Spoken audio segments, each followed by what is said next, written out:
right, let's do it live on a Monday edition of the program. I am merely Beau. He is the great Z. How you doing, buddy? Doing well. I had it was, a challenging but also excellent weekend, and got out and about in the city and had some fun. But, yesterday, getting to watch, and I watched the entire final round, which I don't know the last time I watched an entire final round of a golf tournament. It was just so fun. It was so fun. What an incredible win. Congratulations to Phil Mickelson.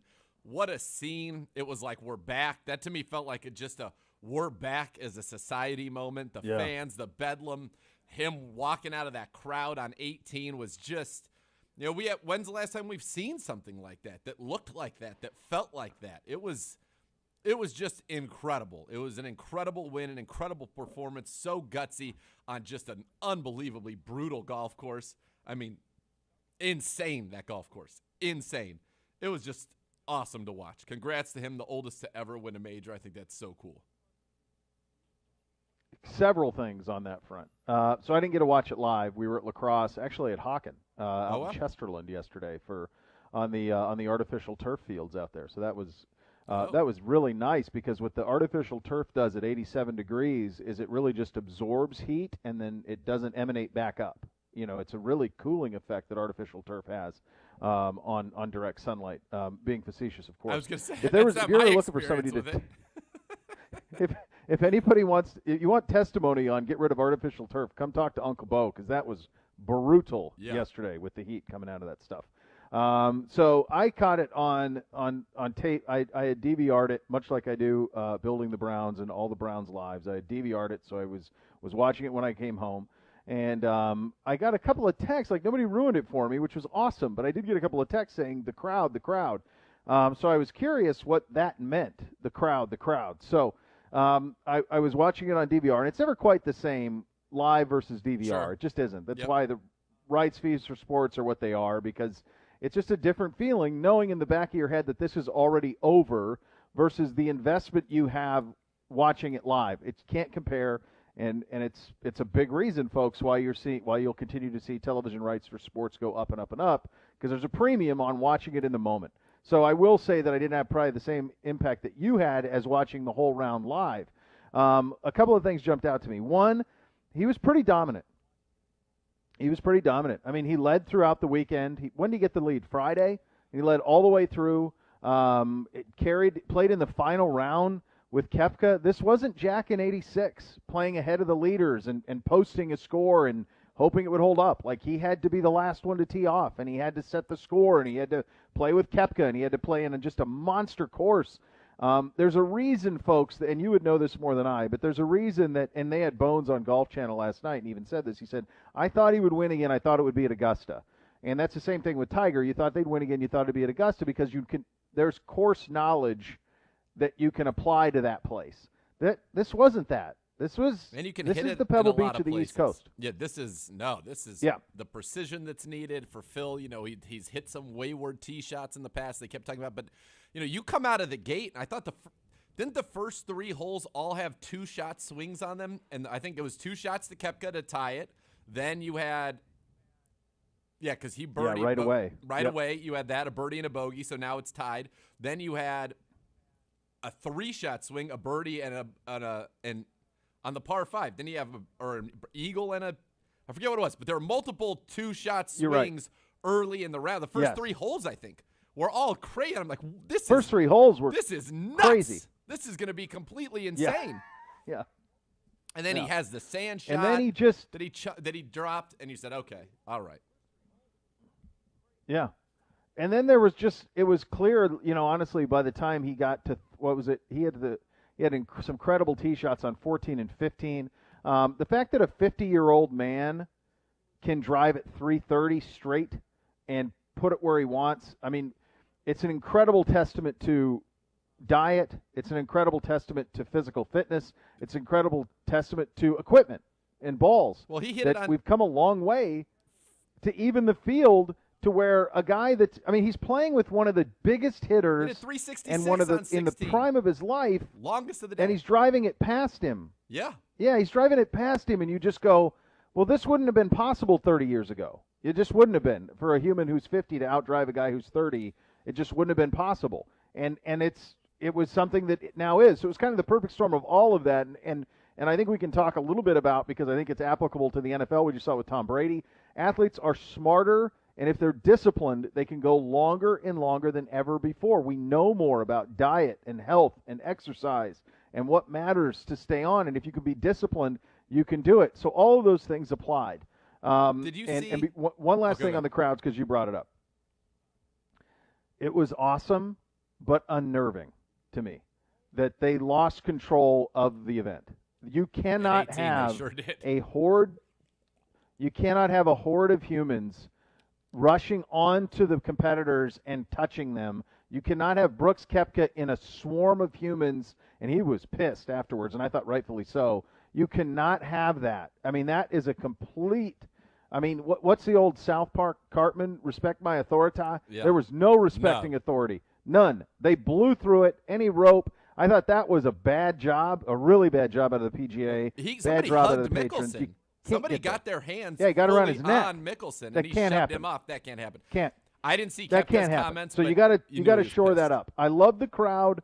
I love 10 deep. I thought that was awesome. The roars were awesome.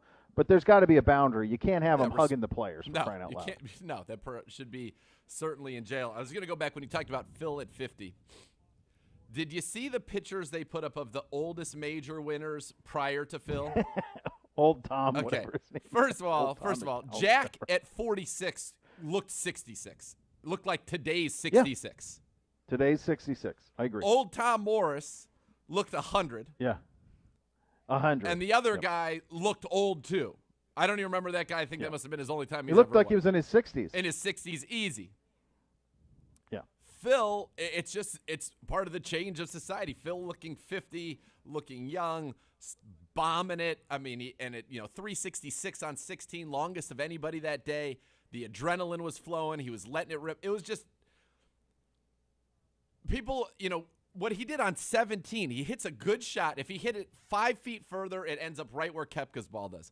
Because on 17, he hits it right where it did. Hits on the downslope of the backside of that bunker, shoots into insane rough, downhill, staring at water, and just chunks it out perfectly, takes his medicine, makes his bogey, and then goes on and wins the event.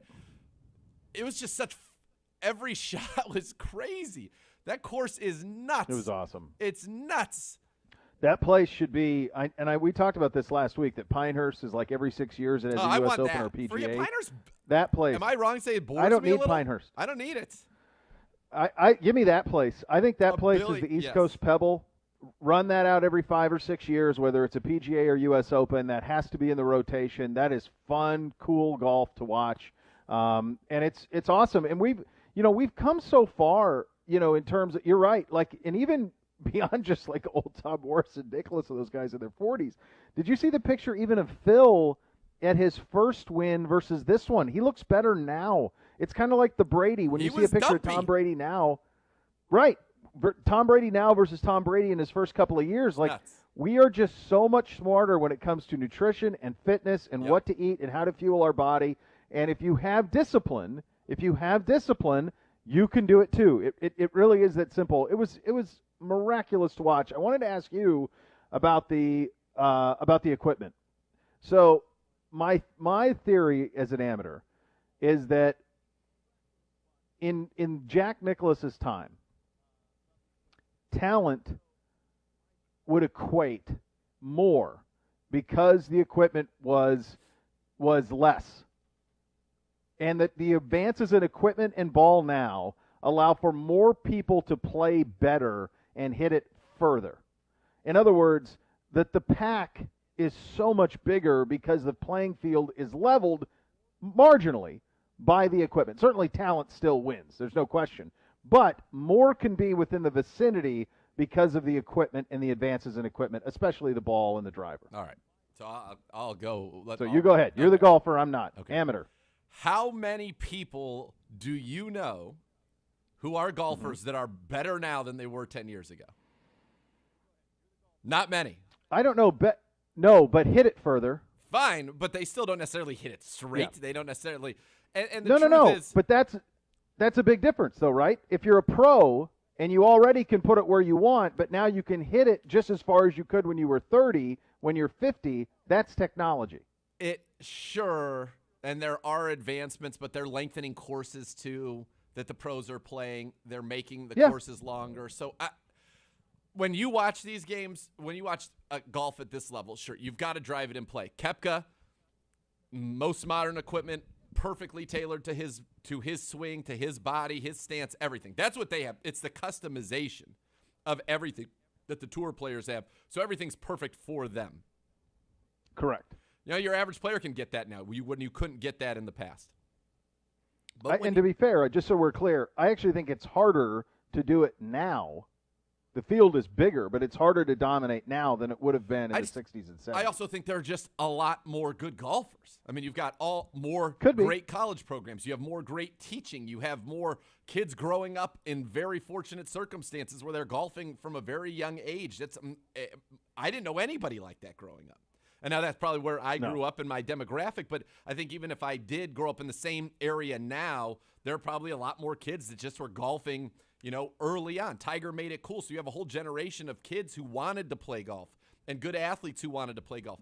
The field's deeper because I just think there are a lot of elite golfers out there. I really do. I think there are a lot of elite golfers. But my point that I was going to make was these things are won from 150 yards in. Yeah. And technology, schmechnology. You've got to be able to flight it and knock it down from 93 or 97 or sometimes 60 or a flop shot from around the green. And then guess what? You've got to make putts. And is there technology that can maybe help keep your putter head square longer in your hands or counterbalance all of those things? Of course. But at the end of the day, you still have to do it, and you still have to execute, and you have to be between your ears while trying to do it on a golf course. No question. No question. That's where all of this comes in. You talk about the guys who say, oh, well, I hit it longer now than I did in my heyday when we were hitting hickory shafts talking about and pros. wood heads. Yeah, of course. Usually the first thing that happens with pros is they can't hit it as far anymore, and they start to recede. And you see that, and usually the only place that they have a chance is the Open, like when Watson made a run, where you don't have to necessarily bomb it out there. But now they're not falling back like they used to. I mean, Mickelson's 50. He hit it further than anybody. He's 50. He was always long. Yes, agreed. But a 50-year-old would not have, 20 years ago, a 50-year-old would not have been able to outdrive Tiger Woods, period. Fair. I think there are many factors to that, not just equipment. Because the young guys have access to that same equipment technology. That he does. The young players have the same access. Right, but I think the equipment makes the margin smaller. I think the fitness is a bigger part of it. I think the fitness is a massive part of it. Because if everybody's got the same equipment, that's no longer a variable. The variable. Well, how far did John Daly drive it this weekend? He's not fit. I don't know. He shot like 85 or 88 in the first round. Well, that's to your point, though. That's 150 and in. I wonder what he was off the tee. Probably hit bombs. I mean, John Daly doesn't. I bet he was keeping up. And that's not fitness.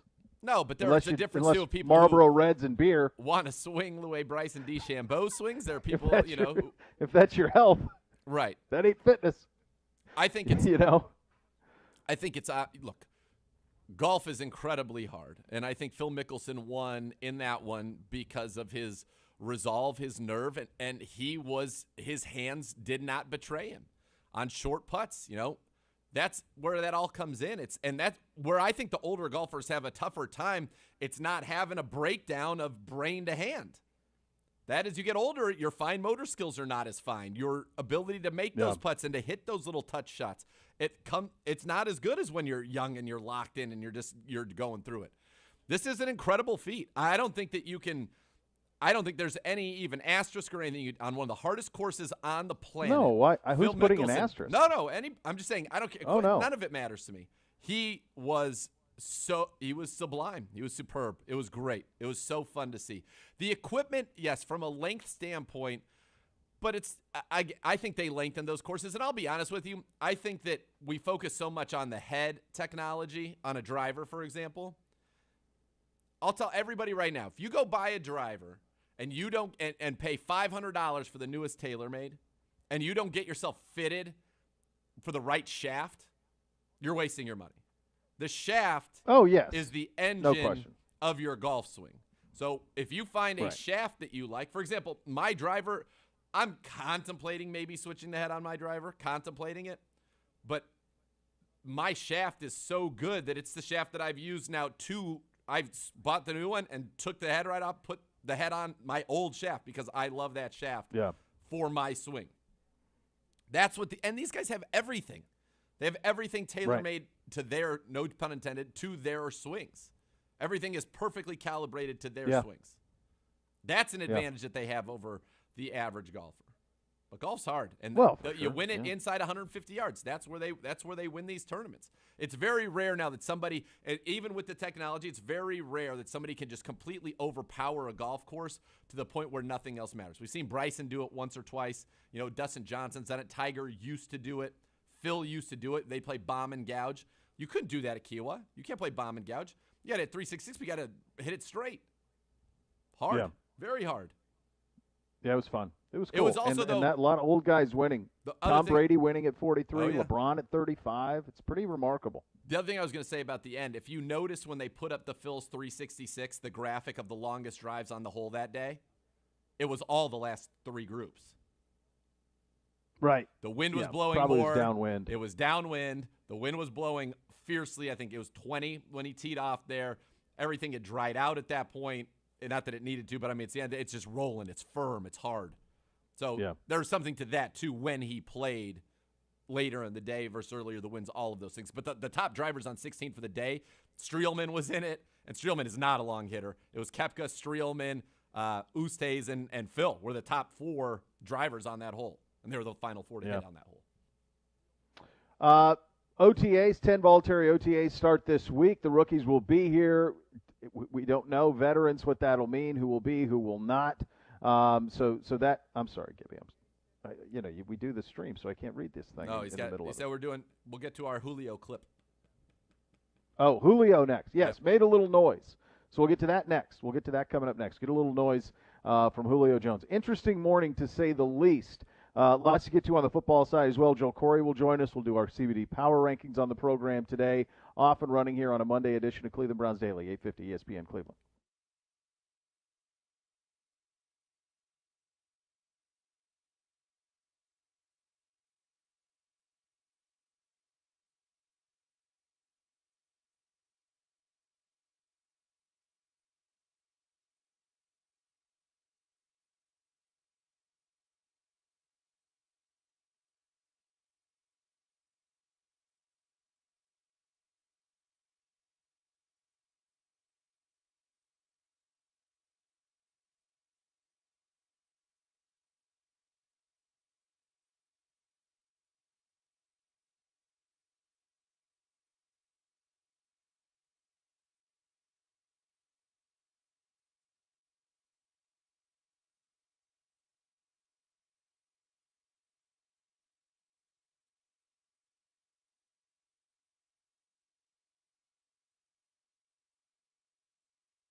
Imagine kicking back in the evenings at your very own hot tub. Now imagine actually being able to afford one. Northeast Factory Direct buys hot tubs by the truckload. You get a 6-person hot tub with the lounger and the lights, and you can still afford your summer activities.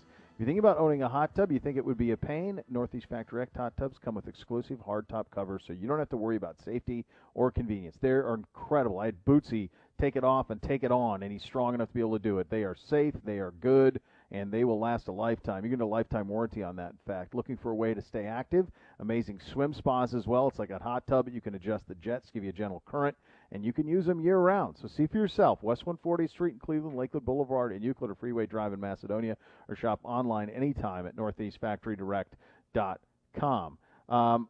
Pretty interesting little morning. I was occupied, so I did not see this happened. I saw it go viral, so sure. I wasn't watching. I'm not watching FS1, but it went viral in about a half second. So apparently, Julio Jones, which has been rumored to, want out of Atlanta or was on the trade block, apparently he called his godfather Shannon Sharpe. So Shannon Sharpe was his godfather, which was, not that I would need to know that, but I did not know that. So he calls him while Shannon Sharpe is on the television show The Undisputed on FS1.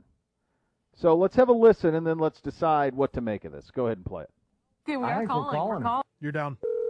You watching, Julio? Really hope he answers here. Julio, have the guts to pick up the phone. What's happening? Yeah. All right. Julio. Hold on. Let me put you on. Can you hear me? I got you. This is your favorite uncle. What's going on, bro? Man, nothing much. About to go meet up with my brother. What's happening with you? Man, look. You want to go to the Cowboys, Julio? Or you want to stay in Atlanta? Oh, man, nah, I'm out of there, man. You He's out of out. He's out of there. there? Are you going to... Ideally, where would you like to go? Right now, I want to win. Okay. Yeah. Well, don't go to Dallas. If you go to, you ain't winning in Dallas, Julio. You already, man, listen, come on, man. You already know I know. Okay. Can you remind him we're on television Ask right me why now? I wore the Dallas. Listen. You know how people is, man, with all that going on with the picture? Yeah. And all that stuff like that. Okay. Man, I ain't never been on that. You know what I'm saying? Okay. That's good enough. Julio, I'll talk to you later. Thanks for calling me back. We on air, but I appreciate you calling me, dog. You know I know my nephew was going to pick up. Oh, yeah, nah. I ain't going to Dallas, man. I never thought about going to Dallas. Okay. I appreciate that, bro. Enjoy the rest of your day. Back and forth. Might not have any choice. You're up. All right. My gut feeling on that is that Julio didn't know that he was on television when he picked up the phone. And it wasn't until Shannon Sharpe said, "I'm on the air right now," that he changed and said, "I'm not going to Dallas, man. You all know that." But before that, I felt like he didn't realize he was on the air. I think it's possible. That's my gut feeling on it. Yeah. Well, And if that's the case, then it's a really bad job out of Shannon Sharpe. It's a really bad job out of Shannon Sharpe to do that to him in that circumstance, because it's something that's been private. And now it's all come out that he asked for a trade 2 months ago, but this has all been something that was, he's a legendary Falcon. Yes. And that ain't right, man. If he didn't know about it, that ain't right. Correct. If that is the way that it was, you're right. That is not the right way to do business there certainly for Julio. But now it's come out he had asked for a trade months ago, and the Falcons are looking. It sounds like a second-round pick is all it would take to get it done.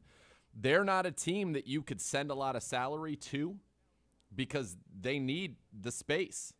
And so I think it's pretty wild, man. It's pretty wild to think that there's going to be no Julio Jones in Atlanta, but it certainly sounds like that's where we're headed. You and I have talked about this ad nauseum, that they're obviously a better team with Julio Jones than without Julio Jones, but it has the feelings of, well, that's not the case anymore. That's not where he's going to be. And so let the speculation begin about where Julio Jones will play football in the year 2021. Did it seem to you like it was preordained, or do you think he was surprised? I think he was Or I guess when he said, I'm surprise out is of the wrong there, word. that felt very flippant and off the cuff as opposed to trying to make news on a show. But that could also be calculated and coordinated. Just call me up. I'll just say, I'm out of there, and we go on. I have no idea. It didn't appear to me, though, that Julio knew initially because even the co-host was like, we got to let him know we're on TV here. Well, she was the only one with sanity. Well, right. Skip Bayless is out there going, have the guts to pick up the phone? Like, what do you have the guts to do, Skip? Are you kidding me? Why would you need to have guts to pick up a phone call from somebody? Why would he need to have the guts? Right. Get out of here. Gosh, I can't believe that dude is still doing it, man. It's crazy. But no, I think for the first, that was about a minute and a half. I think for the first minute, he thought it was a conversation between him. You got to remember, Julio Jones is in the East Coast. I think that show's possible. done on the West Coast. That's certainly possible. He would have no point of reference that show's on. He's picking up the phone in the morning from Shannon Sharp. He picks it up. To me, it felt like he didn't know he was on the air, and I certainly don't know if he knew he was on speaker until I think is it Joy Taylor? I don't know who the female is on that show, but she goes, "Let him know we're on live TV." Right. Think you need and to then do that. Shannon goes, "I'm on the air. Let me call you back. I'm on the air." And then it was almost like it clicked with Julio, and it was like, "Oh yeah, I ain't going to Dallas, man." Right. Like he said that there's something to that effect at the end. It almost was like, "Oh no, was that what? Did you just put me on TV, man?" Right. Not cool, bro. Not cool. Interesting to say the least. Man, Yeah. I mean, yeah, that's tough. That's a tough look. And now everything came out. Oh yeah, he requested the trade and all of that, and none of that was known until this happened today. So pretty wild to say the least. Joel Corey, our NFL contract and salary cap expert for CBS Sports and just one of the best guys in the business, will join us next. We'll ask him about this and our situation in terms of our cap health. That is coming up next. You're listening to Cleveland Browns Daily on 850 ESPN Cleveland.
All right, welcome back into Cleveland Browns Daily. Beau Bishop, Nathan Zegura with you here on a Monday edition of the program, and a perfect time to bring in our good buddy Joel Corey, NFL contract and salary cap expert for CBS Sports and CBSSports.com. And Joel, we've got a pretty wild morning in the NFL with this Julio Jones stuff. I want to get into our stuff as well in terms of our cap health here in Cleveland with the Browns and maybe some Aaron Rodgers as well. But let's just start with the Julio Jones situation. It's a big number that he carries. He would certainly, a lot of teams would want him.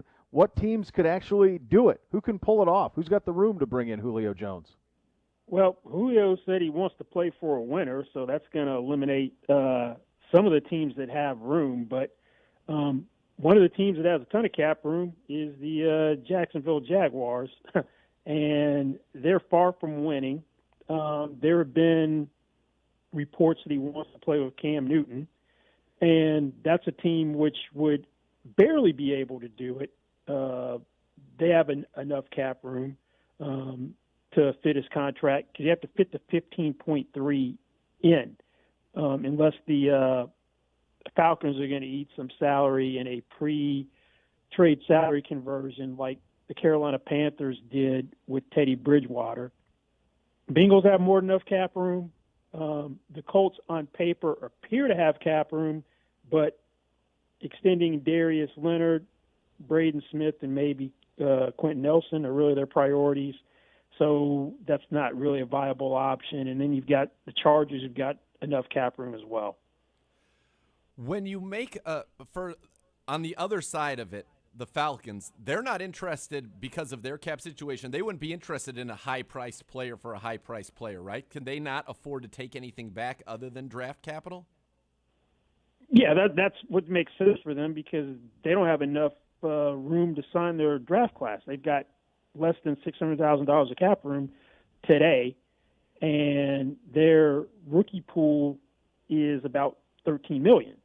So they don't really want to take back any salary. It's got to be draft capital. Boy, how do you get in that spot that they're in, Joel? Well, they had one of the worst cap situations heading into the offseason, along with the Saints, who are another team which has under $600,000 of cap room.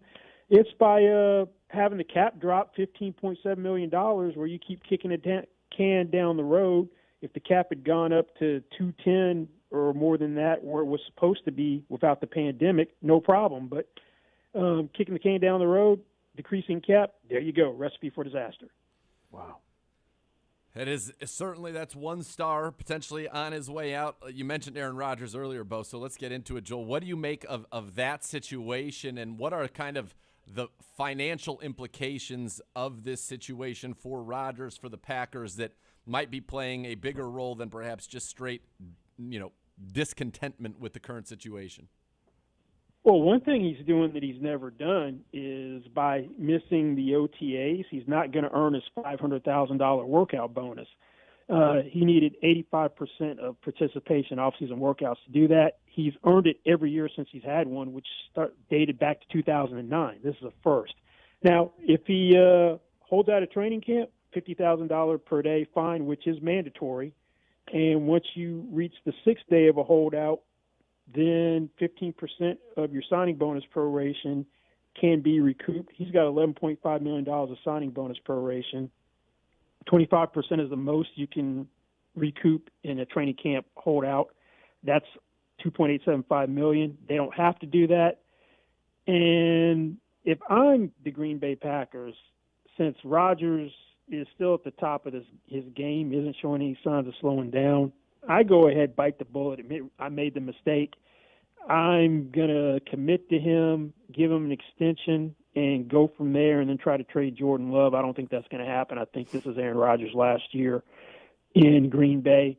But the financial implications can be pretty substantial if he's going to have a lot of resolve about this. He's made over $240 million from his NFL playing contracts, so he should have the pockets to do that, but most players aren't willing to put their money where their mouth is and have that type of conviction.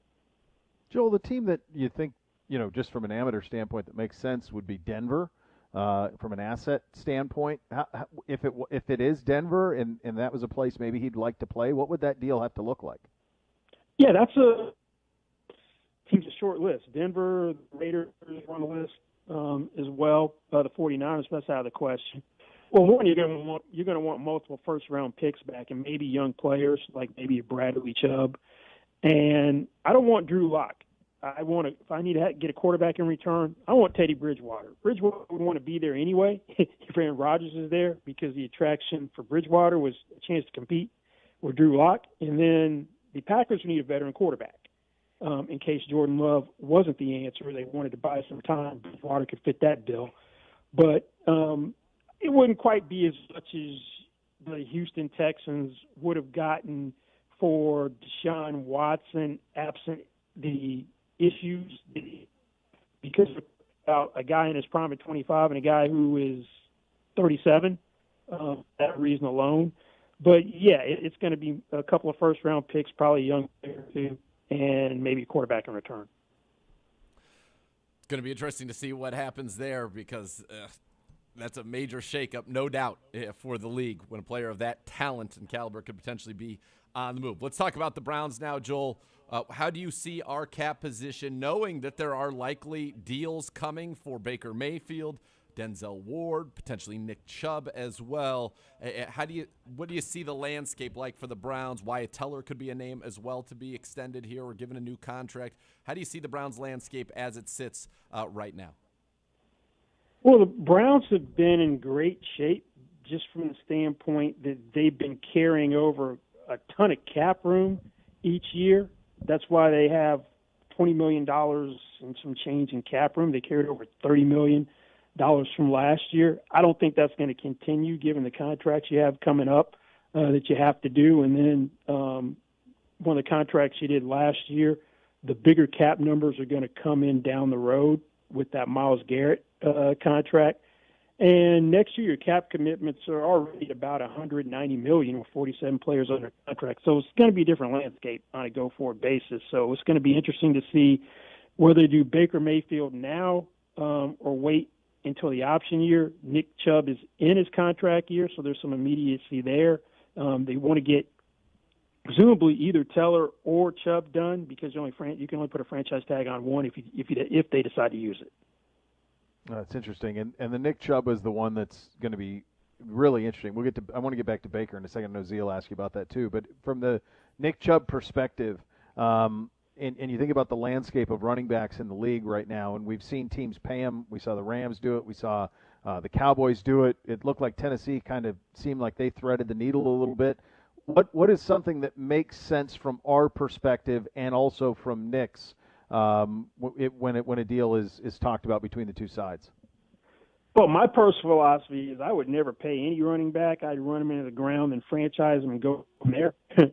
But I don't think that's going to happen. You have Kareem Hunt waiting in the wings. He did an extension last year, which surprised me, knowing that Nick Chubb is there. I know he's from Cleveland and he got a new lease on life from his off-the-field problems, but still. I wouldn't want to. When I have won a rushing title as a rookie, I'm a full-time back. I wouldn't want to stay there, but he did. They can use that as leverage against Chubb, but at the same time, the going rate of teams paying backs last year had multiple guys get paid in the $12 million per year range. You had Dalvin Cook, Joe Mixon. Get paid in that range. Derrick Henry, who was franchised, I call Alvin Kamara deal that way because of last year the contract is so large that he's never going to play under it. On paper, Aaron Jones, who signed this year, $12 million per year, but it's really $20 million over two. So it's probably going to be in that $12 million per year range, and if I'm the team, I try to backload it. You mentioned Baker. Did my colleague, the big B, Beau Bishop right there. How do you approach that? Let's go from where both hats here, Joel, because I know you've done that in the past. You're Baker's agent.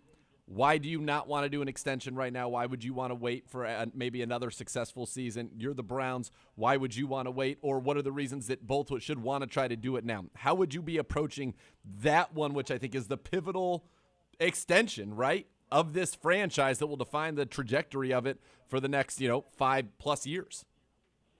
Yeah, it is, Bill, because you haven't had a good quarterback since Otto Grant. Just kidding. I think Bernie Kosar. Bernard, yes. But if I'm the agent, if I can get what I think is the right number, I do it sooner rather than later. I know that Andrew Berry said they've been comfortable with Baker for a long time, and I'd use that against them. If you're comfortable with them, then you need to pay him the going rate for an ascending young quarterback. But one thing I'm going to do is I'm going to wait and see what happens with Lamar Jackson and Josh Allen under the theory that a rising tide lifts all boats. Those guys should be in the $40 million per year range, especially Allen. That's where Dak Prescott is. Deshaun Watson last year, $39 million per year. And if they can move the bar forward, I can draft in under them, not quite at that level, but it's going to be, I would think, more than Russell Wilson, $35 million per year. If you wait for a good player, this is why the Browns might want to go sooner rather than later. It's going to cost you more. Let's say the second half of the year Baker had last year is what he actually is, and those two guys get done. And we're doing this time next year. You're probably going to have to pay Baker more than those guys, but you have the certainty and peace of mind that there's more of a track record that he really is one of those guys. If I can get him for a discount if I'm the team, I'd do it sooner or later as well. I know Andrew Berry isn't concerned about any tales from the Jared Goff and Carson Wentz from things I read from an interview he did last week, so that's not going to be a major concern. Yeah, and I think the whole time you're kind of it's a tricky job, right? Because as you met, and no one could have predicted, a global pandemic and a cap drop, but we know that the cap is going to go up exponentially. We know new television contracts are going to be figured in. How do you put yourself in the position of Andrew Berry of deciding how your asset accumulation from a salary cap standpoint is going to go?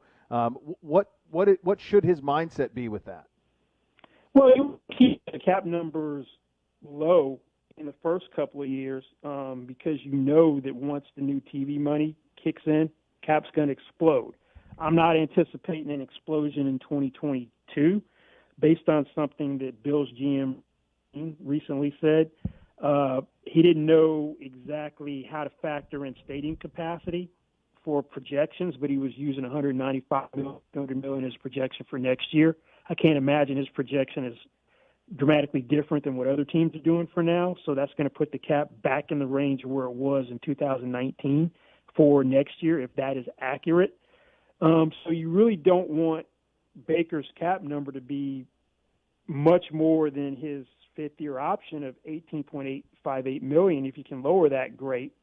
And then you can have the numbers kick in starting 23-24.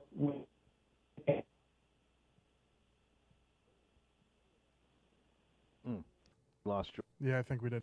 Oh, yeah. Let's. A little bit of a dicey there with Joel Corey. Great stuff there, though. Yes. And we love having him on when we get him on because these are complicated questions and discussions to be had, and he's got such a great handle on it from both perspectives, as you so eloquently asked him the question. Play it from both sides. This will be the Josh Allen, Lamar Jackson component to it does kind of feel like we're all waiting on the other, doesn't it? Like it does kind of feel that way. Like who's going to set the bar? Josh Allen is the one that feels like he is in the most likely position to really set the bar. And if he has an MVP type of a season and they have a monster season with the Buffalo Bills, I think he could end up being the highest paid player in the league at the time that he signs his deal. Do you think that there's a chance that could happen this summer? Yes. I do too. I think it's possible. I think they've seen, you feel good about it. I do believe the players will want to get an idea of the salary cap for the following season before they lock themselves into a number. And I think that was one of the things that Joel was saying. And I believe we've got Joel back. And Joel, you got to cut off there in your Baker discussion. But I think one of the things we were talking about with Josh Allen is it's more likely we'll see these things later because the players' agents are certainly going to want to have an idea of what salary cap world they're playing in before they commit to a number for multiple years. Not necessarily, because we saw last year, knowing that the cap was going to drop tremendously, David Bakhtiari reset the market at offensive tackle. You guys didn't hesitate to make Myles Garrett the first $25 million per year non-quarterback. Then Joey Bosa eclipsed it shortly thereafter. So the teams are going to be more concerned from a planning standpoint than the agent. If the agent get the deal that he thinks is appropriate, he's going to pull the trigger sooner rather than later. Do you think? Well, go ahead. I was just saying, we were talking about Josh Allen, Lamar, Baker. Is Allen the one that right now you would be looking at to set the market, given what he has done and kind of his import to that team? You know, Lamar, I think there's still a section of people who think the jury is still out on whether or not he can be that franchise quarterback, despite the fact he's an MVP a couple of years ago. And with Baker, I think there are people who would say, okay, well, you're great down the stretch, 20 touchdowns, 2 interceptions. Let's see it again. Yeah, Josh Allen should be the easier deal to do, and Brandon Beane is motivated to do it. There are other considerations with Lamar Jackson. One, he's not your most conventional quarterback. But you're right, he does have an MVP, but he doesn't have an agent. So that's going to be a whole different dynamic as well. If he has capable advisors, then he can get a great deal. That's happened in the past couple of years. Bobby Wagner, Laramie Tunsil, DeAndre Hopkins didn't have a formal agent and got tremendous deals. Joel, do you think, last one, I'll get you out of here on this. You mentioned the Wentz-Goff contracts that they signed. Are those hanging over the heads of teams with these young quarterbacks? I don't think so for Allen. I think all the of Lamar Jackson makes that a different negotiation, and Andrew Berry doesn't seem to be persuaded at those guys being cautionary tales. And since he went on record saying that, if I'm Baker's agent, I don't want to hear anything about Carson Wentz and Jared Goff in a negotiation. Yeah. Always great stuff, Joel. Always appreciate your time. Thanks for giving us a little bit of it today. Sure. Thanks for having me. All right, that's Joel Corey. He's the best on the Excellent. cap and how it works and how you get smarter every time. It is a tricky needle to thread right now, and I'm with you on Allen. I think that's clear. Like he can set the bar. But I remember when even the Deshaun Watson deal was done, and this was of course before all the off-field stuff. But when that deal was done, people thought that was a monster deal, and I think you're going to look back and go, and I feel that about the Mahomes deal. I think you're going to look back on the Mahomes deal and go, this is a bargain. This is a pretty good deal for the Chiefs. Yep. Agreed. A lot of people thought that was, and everybody's that was happy with case. it. But yeah, right. Like it's going to end up being the cap's going to go explode, probably by 23. Yes, and the thing I think that's going to kind of differentiate some of these quarterbacks as it goes through is what's enough for me.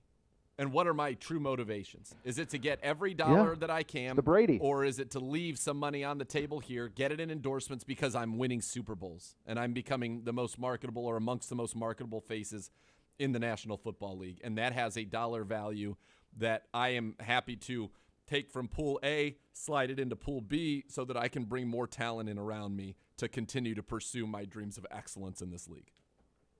And I'm certainly not speaking in any way with any sort of scores or knowledge, but Baker's already one of the more visible players in the league in an endorsement standpoint on a weekly basis during the NFL season with a lot of endorsements. And so, who knows? Maybe he'll think that way or not. You can't blame him one way or the other. Everybody has different motivations, certainly.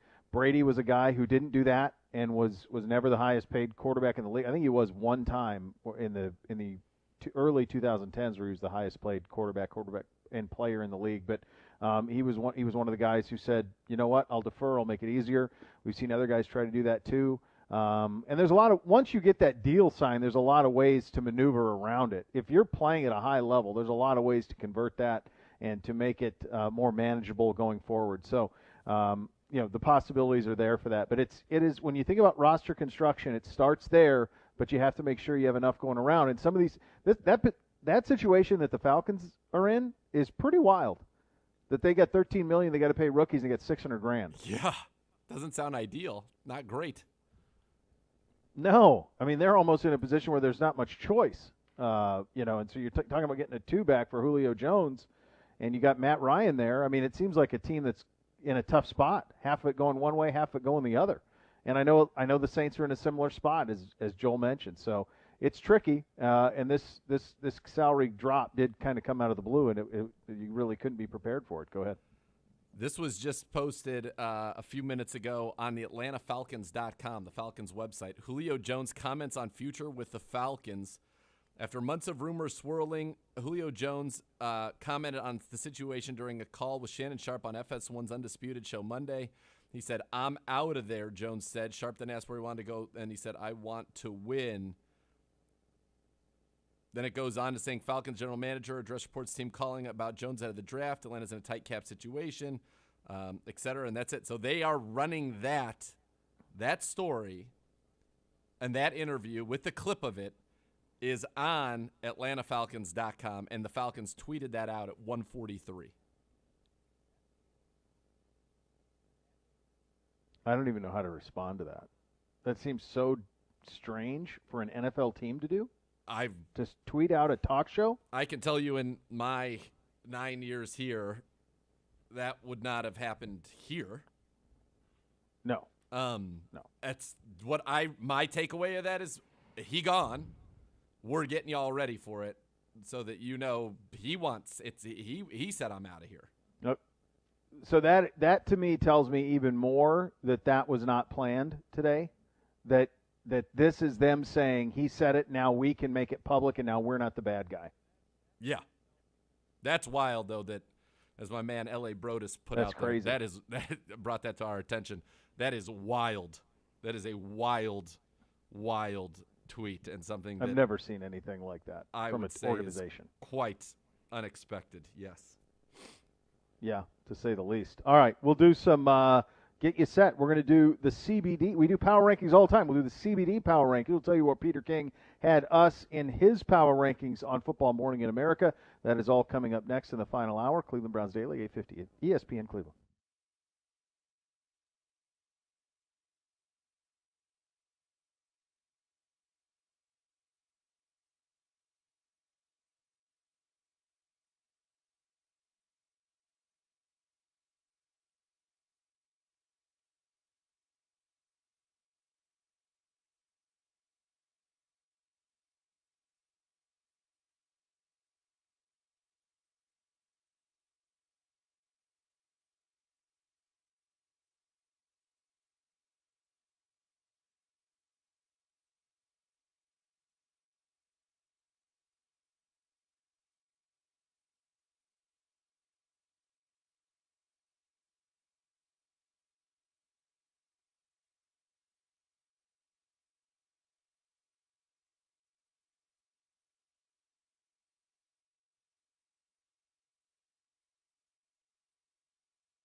Knowing one's limit is important, whether it's a snap count for a football player or a spending limit when you're playing the lottery. So if you like to gamble, set a limit beforehand and stick to it. If you want to learn more, go to keepitfunohio.com for helpful tips on how to keep gambling fun. This morning in Football Morning in America, Peter King with his NFL pre-camp power rankings. And where are your Cleveland Browns kids?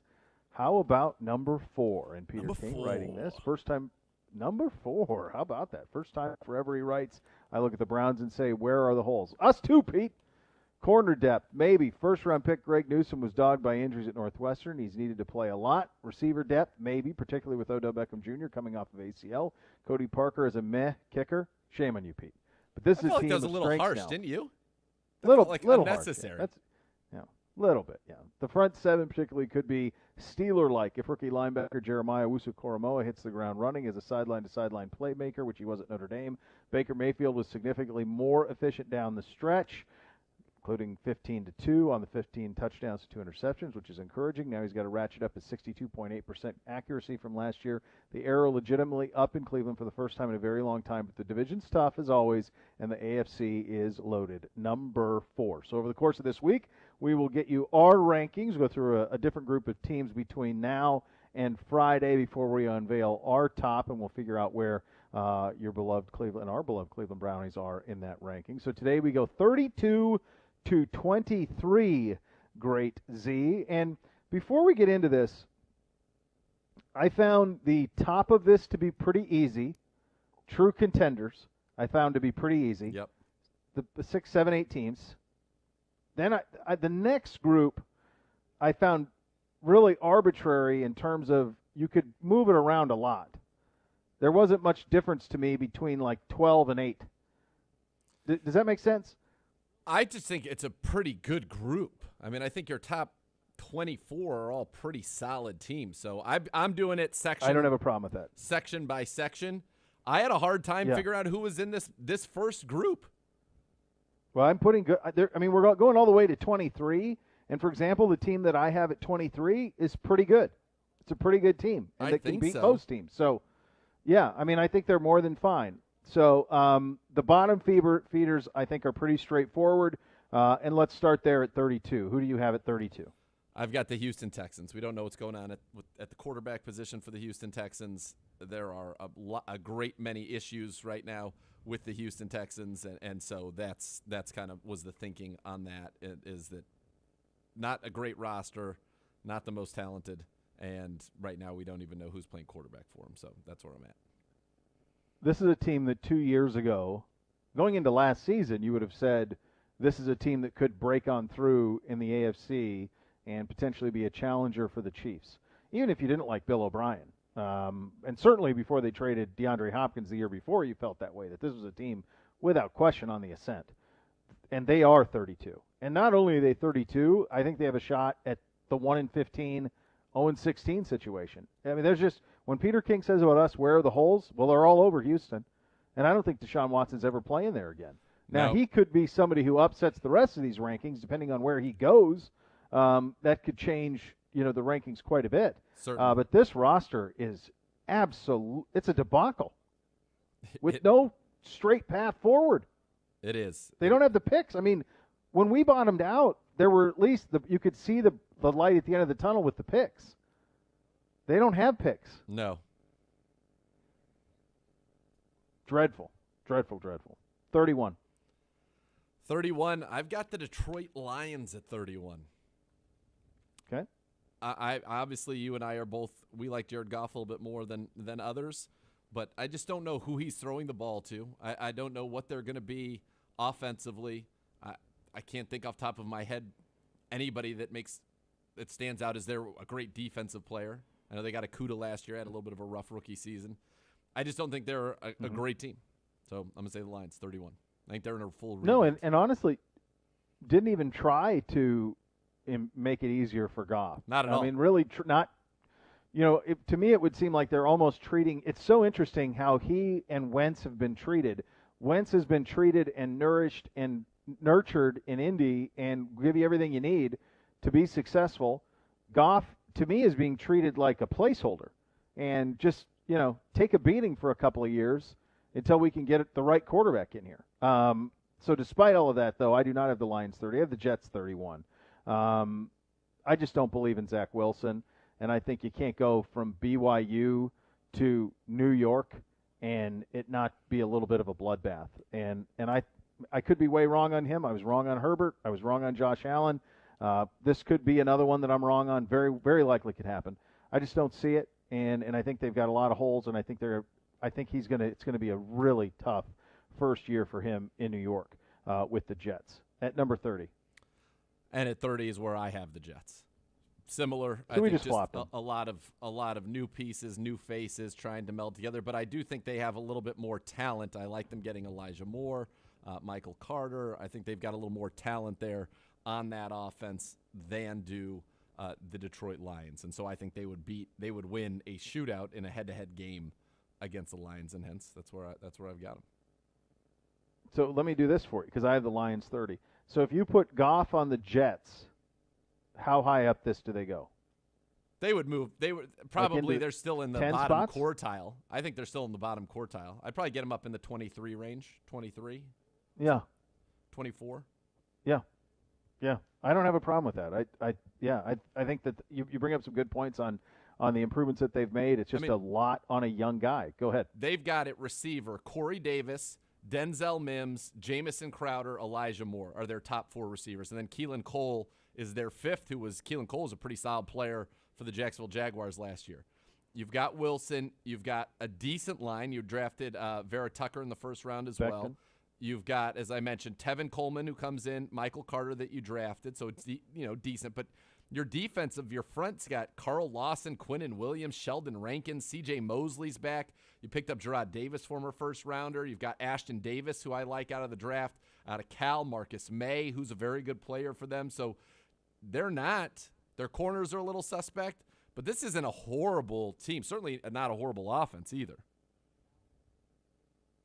No, it's fine. I just don't believe in the quarterback, and I think it's a lot fair on him in year one. So I think you could be looking at a 3-13 situation. I don't think the line's going to be much better. Who do you have at number 29? This is where I've got the Jags, and I think they're a dangerous team. And this is to get to my point here now, where I think pretty much everybody else can, if they play a good game, can give somebody real fits. I think there are a lot of frisky teams in here, and Jacksonville certainly would be among them with Trevor Lawrence because we know how good a rookie quarterback can be. And now, are they going to be a team much like last year Cincinnati with Joe Burrow that would win a few games that surprise you, but play close, lose some close games, but play close more often than not? At number 29, what are we at, 29? Yep. I got the New York Giants. I've got the New York Giants at 29. I don't believe in Danny Dimes at all. Barkley coming off the injury, I don't love that. Andrew Thomas was not very good last year at left tackle. Their defense, not much there that's that frightening to me. I think they got big problems. I don't like the leadership there. I like the pick, Kadarius Toney. I think he could be damaging. They did get him some weapons. Galladay in there. But to your point, a lot of these teams are kind of interchangeable for me. And so when it came down for like tiebreakers, I would look at quarterbacks, and I don't love that circumstance. But you could flip-flop the next two for me pretty easily. The Giants, I have a little bit higher up the list. When you've got Kenny Galladay, Darius Slayton, Sterling Shepard, Kadarius Toney, John Ross, not to mention Evan Ingram, Saquon What's Barkley. Ross done, though? He's just fast. He doesn't have to be. He's not anything you're counting on. You got Galladay and Slayton with Sterling Shepard in the slot's a pretty good 1-2-3. That's pretty good to me. Yeah. And not to mention Kadarius Toney. Where does Kadarius Toney fit into this? So you've got, I think, you've got a very talented skill group. Your defense, Leonard Williams is a stud. Dexter Lawrence is a stud. You drafted Azeez Ojulari, who I think I know we all. You think their skill group's that much better than Jacksonville? You think their skill group's that much better than Jacksonville's? I'm not sure. I do. Just, again, a lot's dependent on Saquon Barkley, but I do. I think Kenny Galladay is a legitimate, proven, big-time number one receiver. Who's that in Jacksonville? DJ Chark? And I think that's a little bit of a stretch. Chark and Chenault, I think, are both on that trajectory. I would have liked to have seen it more from Chark last year, certainly, as a fantasy owner of his. Did not. With Minshew? Did not see that. But Gardner could With sling it around a little bit. I think. I mean, no quarterback play. Yeah, you're right. I think the Giants are just a little bit better. I have them a little bit better. I have them lower than, for I have the example, Giants Peter at King 29. has the Giants much higher than both of us. Yeah, he was a Giants beat guy. He loves the Giants. Yeah. Anytime he did that for Newsday. So anytime the Giants, they get a big benefit of the doubt from him. Who do you have at 28? 28, I have got the Philadelphia Eagles. I'm not sold on Jalen Hurts. I'm not sold on Jalen Hurts. It's not what I would call a great roster. I think that they're right now my favorites to come in fourth in this division. Devontae Smith, Jalen Reagor, so back-to-back years they've used ones there. Ertz is likely to be gone. Dallas Goedert's a great player. He'll take a step forward. Solid line. But it comes down to Jalen Hurts. I like Miles Sanders. Defensively, there's still some names that you know. They ended up getting Anthony Harris, which I thought was a nice acquisition. But are they I don't know. But they seem to be, for some reason, less than the sum of their parts. I'm with you. I have them 28 as well. So we're same on Philly. So that I'm with you on that. I have them down here. That's a terrible division. The NFC East is just dreadful. Yep. It's the worst division in football, and I think by a decent margin. And they're bad. I mean, they're bad. And I don't like. I think Hurts. That's a really uphill for him there. At 27, who do you have? 27, I've got the Carolina Panthers. Sam Darnold in a new situation, I think, could be a little bit of a challenge for him. I like, they get McCaffrey back. I think Matt Rule's done a nice job there. They got DJ Moore, Robbie Anderson, Terrace Marshall Jr., who they got in the second round this year.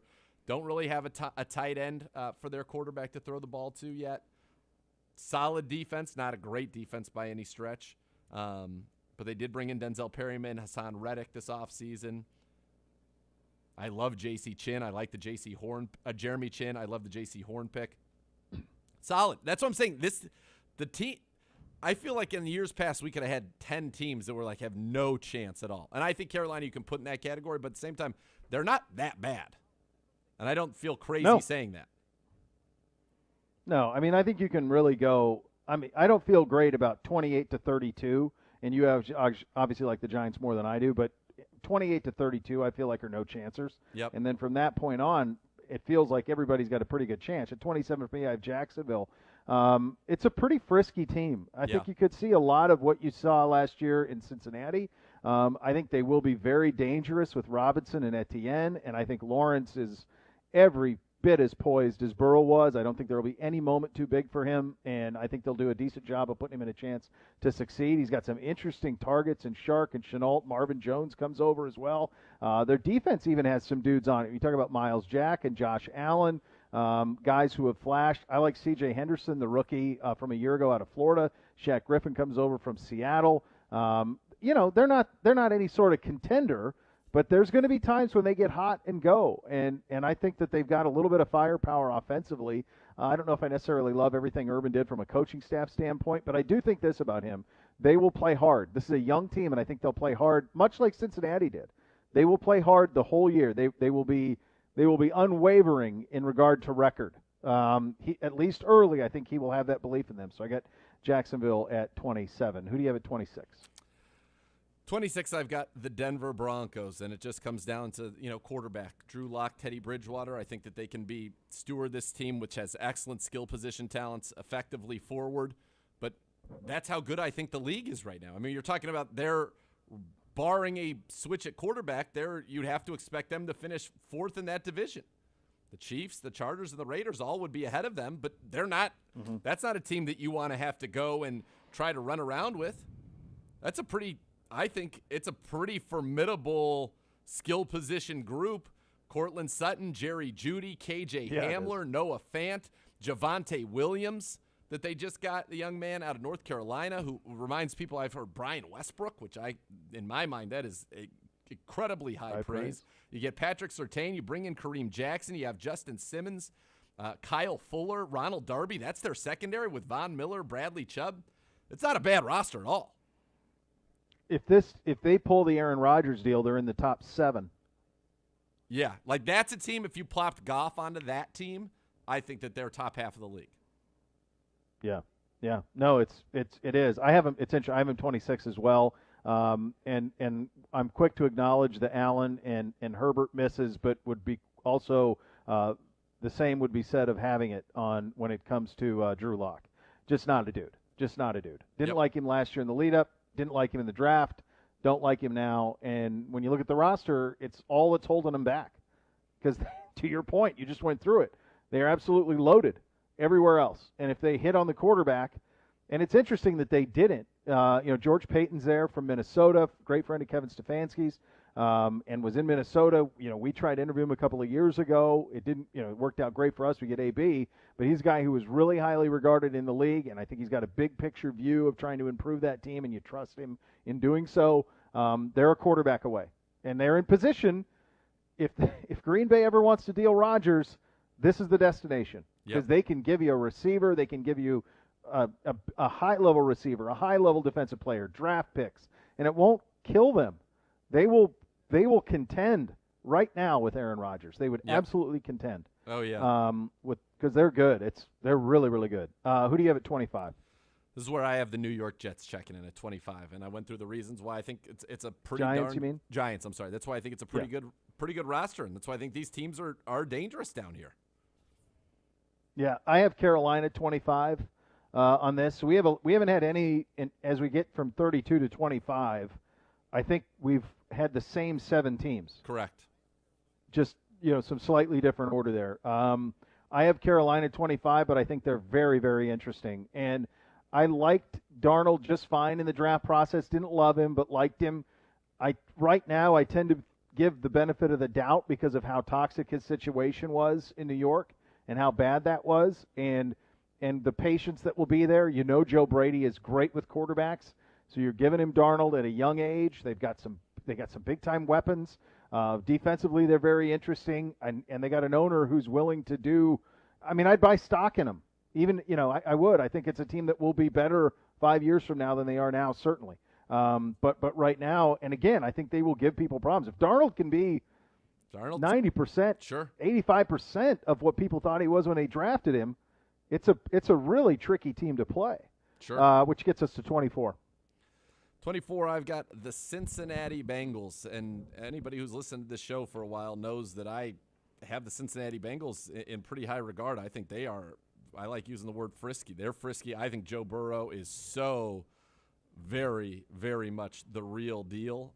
I'm a big believer in his, and I think that because of Joe Burrow, this is a very good, very dangerous football team that can beat anybody at any time. Yeah, I agree. I like them a little more than you do. Not much, but a little more than you do. I have Vegas here at 24. Okay. And I think Vegas could fall off a cliff. I think there's bad mojo there. I think they're not going to have home field advantage. I think Gruden is forever restless at quarterback. I don't like some of their drafts recently. I don't like some of the things they did on their offensive line over the offseason, who they let go, letting Hudson go. And it almost seemed like they let go of guys that were better to replace them with guys that were worse for no reason. That I did not love their draft. And it's a tough division at the top, certainly. So to me, they take a step back this year. They've had some crazy drafts, man. I mean, Damon Arnett in the first round a year ago is a pretty crazy draft. Jacobs, you take a running back in the first round, and he was good, but he wasn't necessarily what you'd think if you're going to draft a guy in the first round. And then they paid Kenyon Drake a bunch of money. They paid Drake. It's just a weird organization. I just do not like the feeling coming out of it, and I think this could be a really tough year for them going forward. So I have Vegas at 24 on this list. All right. All right, last one, number 23. The Chicago Bears.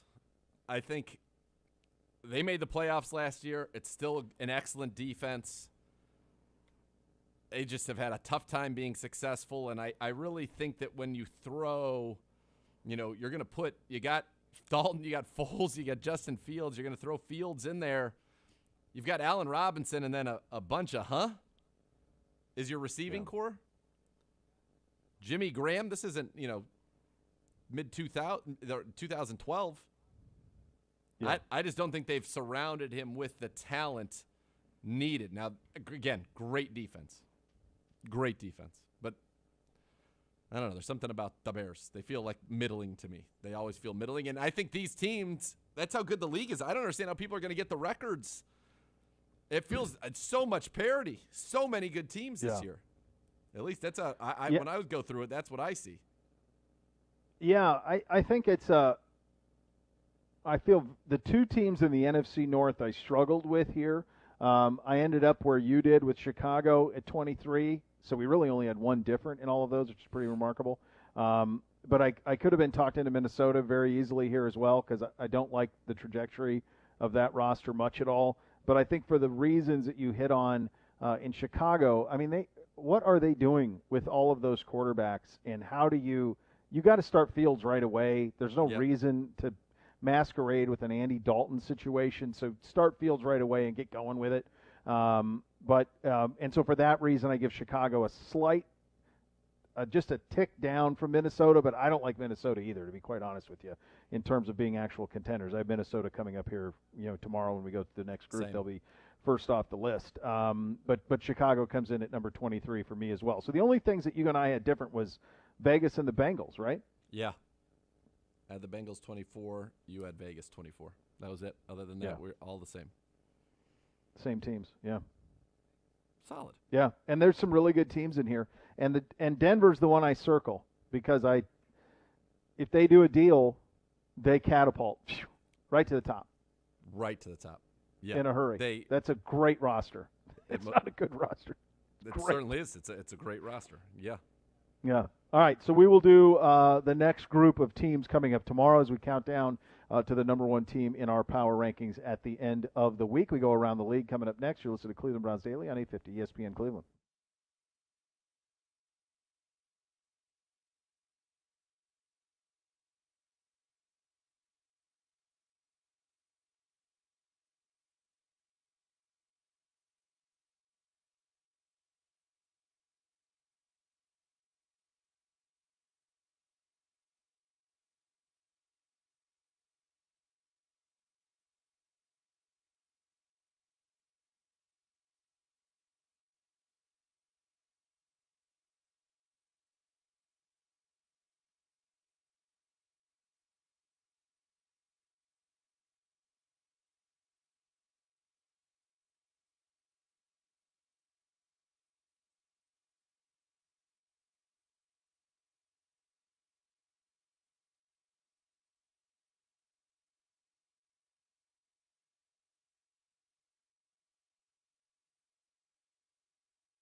If you're injured at work, call the Workers' Compensation Lawyers at 1-800-ELK-OHIO for a free case review. Elk & Elk is a proud partner of your Cleveland Browns.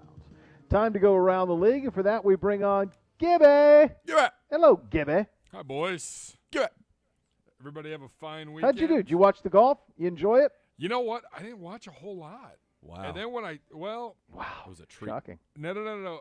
I went back. I watched a little bit more of it last night, but it was one of those things where I spent the weekend, unloading the sheds and getting all the summer stuff out. And sure. I told the wife. The wife was like, I get a little antsy. I want to get all that. I'm like, you know what? I'd rather get it all out. I've got the grill set up.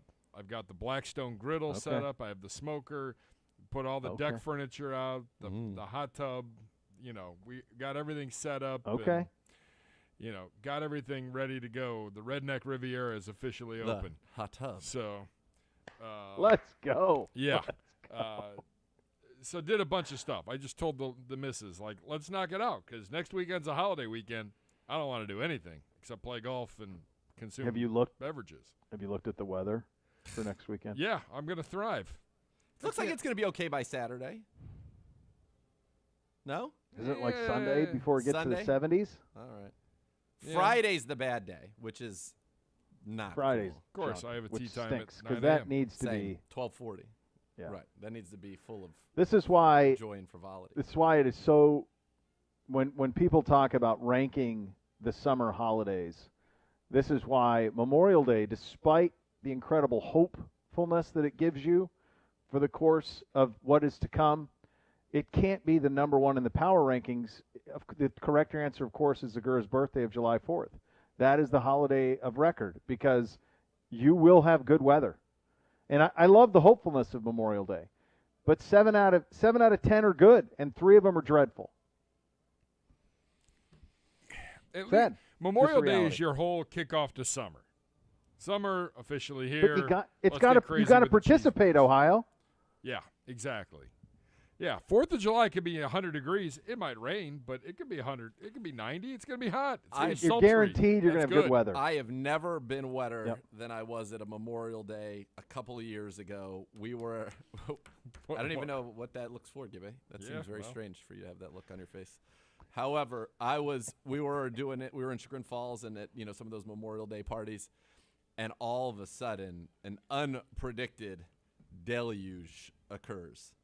Okay. And I was tasked, and I volunteered as well, I think, but tasked / volunteered, whatever. You're a good citizen. To be the one who sprinted from this house through the middle part of Chagrin Falls, up the hill to where the car was, got it, and drove back. But, I mean, when I say that I was running through walls of water. I looked as ridiculous as my dad looked when we went to Puerto Vallarta, and he declared that he would never pay for a taxi because we would take – I mean, some of the things I did on those trips, the buses that we took were just absurd. In Puerto Vallarta, that was my – You didn't want taxis? Pedro. Yeah, I'm not Pedro doesn't like taxis? Not paying for that. I'm walking. He does this in the middle of – Been a while since we heard from not Pedro. Of a monsoon storm. He shows up at Peepee's, which was our favorite fajita place, literally looking like he had been hanging out inside a dunk tank for an hour by the time he arrives. Even the people were making fun of him in the restaurant. And we're sitting in there dry as can be, my mom and I, because my mom's like, this is absurd. This is when I was a kid. Yeah. He said he knows the value. He knew the value of a buck. Why did you leave a covered area to go run and get the car? Because it was all outdoors at these people's. It's an outdoor barbecues and stuff. Yeah. Well, was it at someone's home? Could you? Yeah, but there were hundreds and hundreds of people there. I mean, there wasn't room for everybody to say, too many people. I'm hopping inside. One room. I'm intrigued. Here's what I want to know. I want to crash this multiple hundreds of people party. Just come to Chagrin Falls on Memorial Day and walk around. I don't know this year. This last year, obviously, there was very nothing. welcoming on this side of town, Gibby. Yeah, the East Side's so nice, yeah. despite your hatred. We'll see. We'll see about that. We don't. Let me ask you this: we don't hold grudges. Was Pedro upon arrival at the fajita favorite restaurant defiant that he made the correct decision despite being? Do you even need to ask that question? I'm not wet. What do you mean? It was fine. It wasn't a big deal. Nothing to see here. You look absurd. Yes. If I'd have to dig through, because this wasn't from the period of time where I had that picture, what I or wanted. just be on my phone so I could pop it up for everybody. It's on an old, Apple computer somewhere. I had a picture of him when he came in because it was so ridiculous. He looked ridiculous. And That's amazing. I love it. Probably got even sick. when he's wrong, he's right. Well, right. You can never be. When you're the arbiter of truth, you're never wrong. Pedro. That's right. Pedro. What a job. Good job. Yeah, so I watched a little bit. It was funny. Sunday, I come in, it's probably about 5:30. Get showered up, and then I'm going to run out and grab some food for us for dinner. And I'm like, I'm going to turn on a little golf. And I'm like, I knew what Phil was doing. Sure. I knew where he was at. I kept checking the scoring. And I turn it on, and he immediately, bogeys a hole, and it's, down to 3 at that point. And it was, on number 13 or 14. And I was like, here we go. I've totally screwed the pooch. Yes, you on needed this. to turn it off for the good of Phil. Yeah. But then I had it on in the car. I was listening to PGA radio in the car on my Sirius XM. Who does the radio call? It's funny. It's a lot of the guys that you hear on, ESPN radio. Okay. And ESPN radio's call. Bob Wischusen was going to join us today, but unfortunately he is in the air right now flying back. But he was on the call for the TV stuff in the morning, and then the radio and Sirius XM in the afternoon. So some of those guys, Bill Rabinovich, I think is his name. They do a great job. They bounce all over. It's Westwood 1. And they've got guys on every hole. They got guys with the lead groups, and that might be a good gig, huh? Yeah, that might be a good gig. That might be a sneaky couple of holes.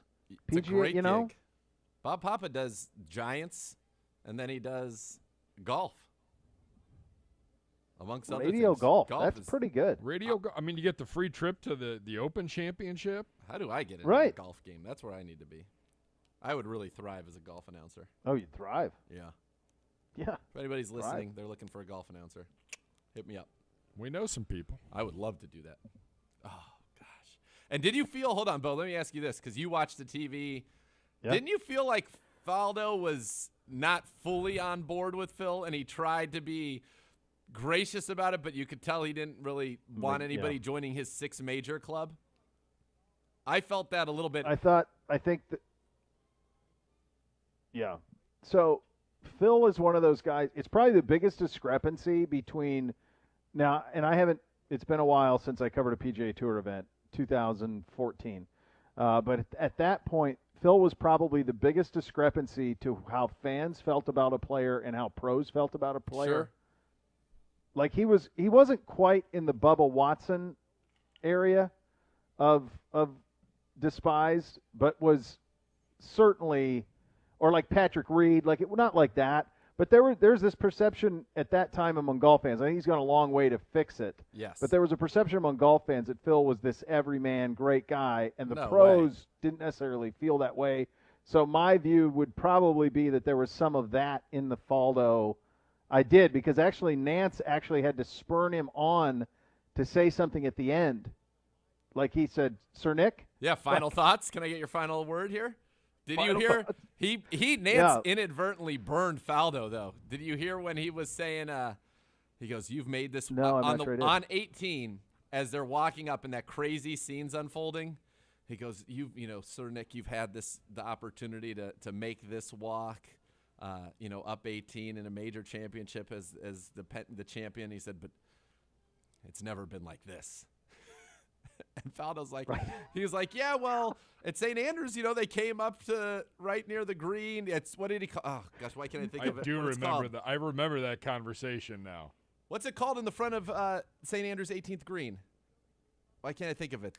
Anyway, he says, "Oh, and the fans came up to that point," but he goes, "Yeah, but you're right. It wasn't quite like this." But he thought he was going to say something nice because the way he set up is, "Faldo, you've made this walk up 18 in a major championship, this coronation many times." And I think Faldo was ready to jump, and he's like, and then he hit him with but it was never like this with the crowds, never like this.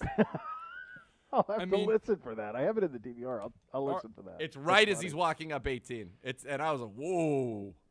All right, from golf moments, you have the Phil moment yesterday. You have the Tiger winning the Masters 2 years ago. Like, what's number 3 for you guys?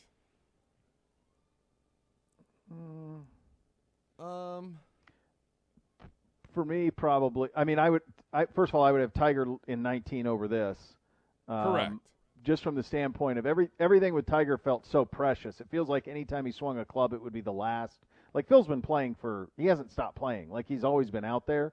You know, Tiger was taken away from us and then came back, and you have the back stuff that, you know, the under the influence when he was arrested. I mean, he's got all this craziness. So, like, him winning almost seemed impossible, whereas Yes. I guess I never even considered, because he's always been there. Phil's always been there. So, and I honestly didn't even know he was 50.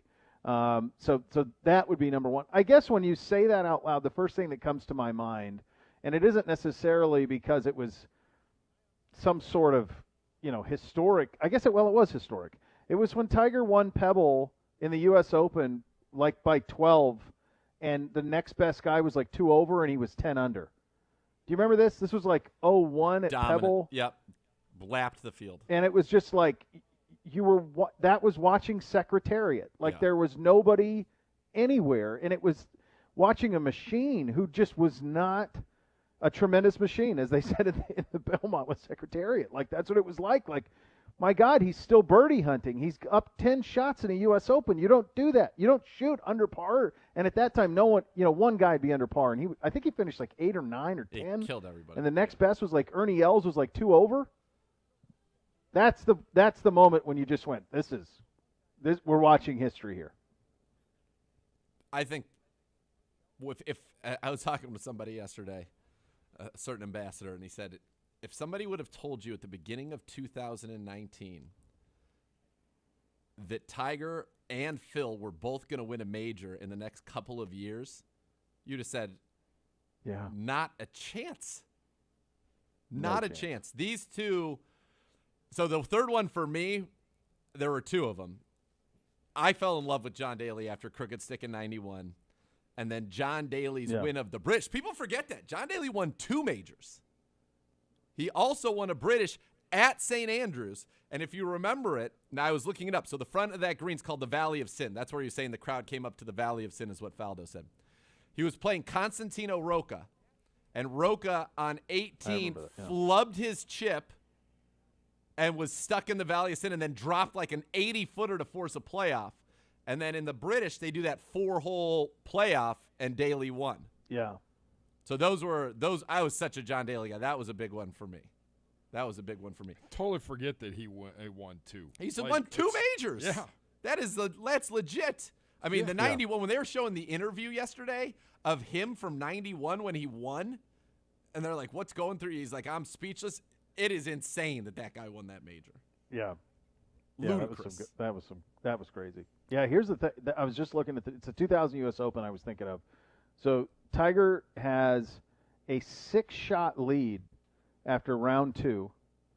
He turns that into a 10-shot lead in round 3. Yeah. He has a 6-shot lead, and he shoots 71 and has a 10-shot lead going into the final round of the U.S. Open. I said he won by 10. No, he won by 15. Tiger Woods was 12 under par. Yeah. Tiger Woods was 12 under par. Els and Jimenez are 3 over. Jeez.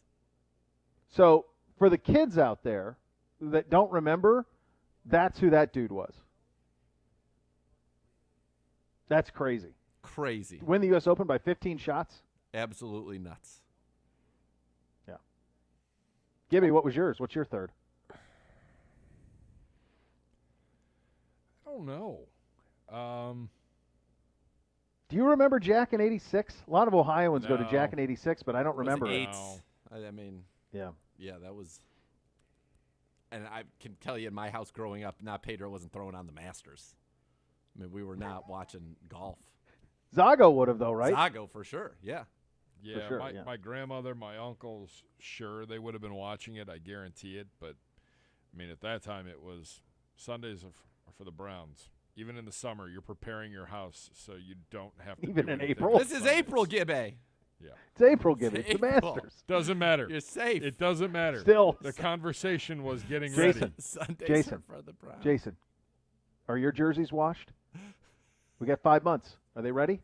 Your room clean? Is everything You're ready painted to right? go? Yeah. Yeah, Yeah, golf that's it. was It was not a- in my house, unfortunately. Not in. Yeah. Yeah, those are the ones. There's some great ones. You remember certainly the collapse of the Shark, Greg Norman's collapse when Faldo remember that? won. I liked was Greg just Norman. Devastating. I liked Greg Norman. I did too. I always rooted for him. It just felt sick. There was a John Cooper quality to the Ohio State coach, to Greg Norman, where he would just get so close. It was so good, but just couldn't tame it. What, Tiger and Rocco Mediate?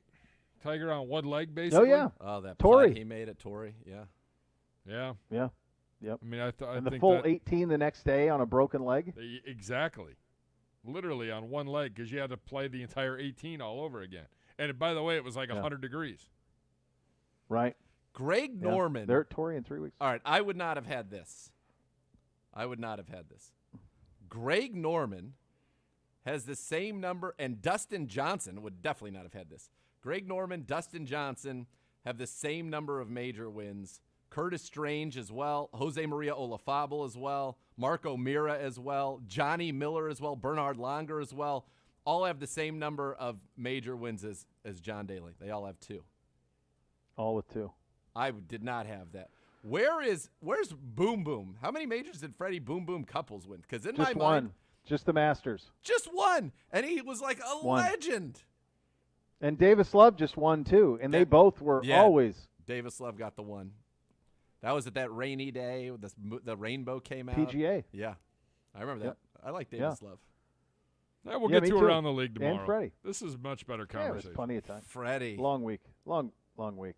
All right, still so much more to come. You're listening to Cleveland Browns Daily on 850 ESPN Cleveland.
Kenny Mayne's final appearance on SportsCenter tonight. Well, he got quite the swan song. I mean, really he's done did. about everything in the last 10 days. I haven't seen him. I didn't even know he's still doing SportsCenter. He's going out on top, I guess. The people want. The people are upset about it. I mean, that goes to show you how many people that he's interacted with love him, right? Athletes, people at ESPN. Yeah. He's just beloved. You know that you're a beloved person when you get this kind of mass fanfare and send off. 30 will be on. So my guess, I'll be very curious to see if my guess is Kenny just has fun with them. Yeah, I don't think we're. Yeah. Yeah.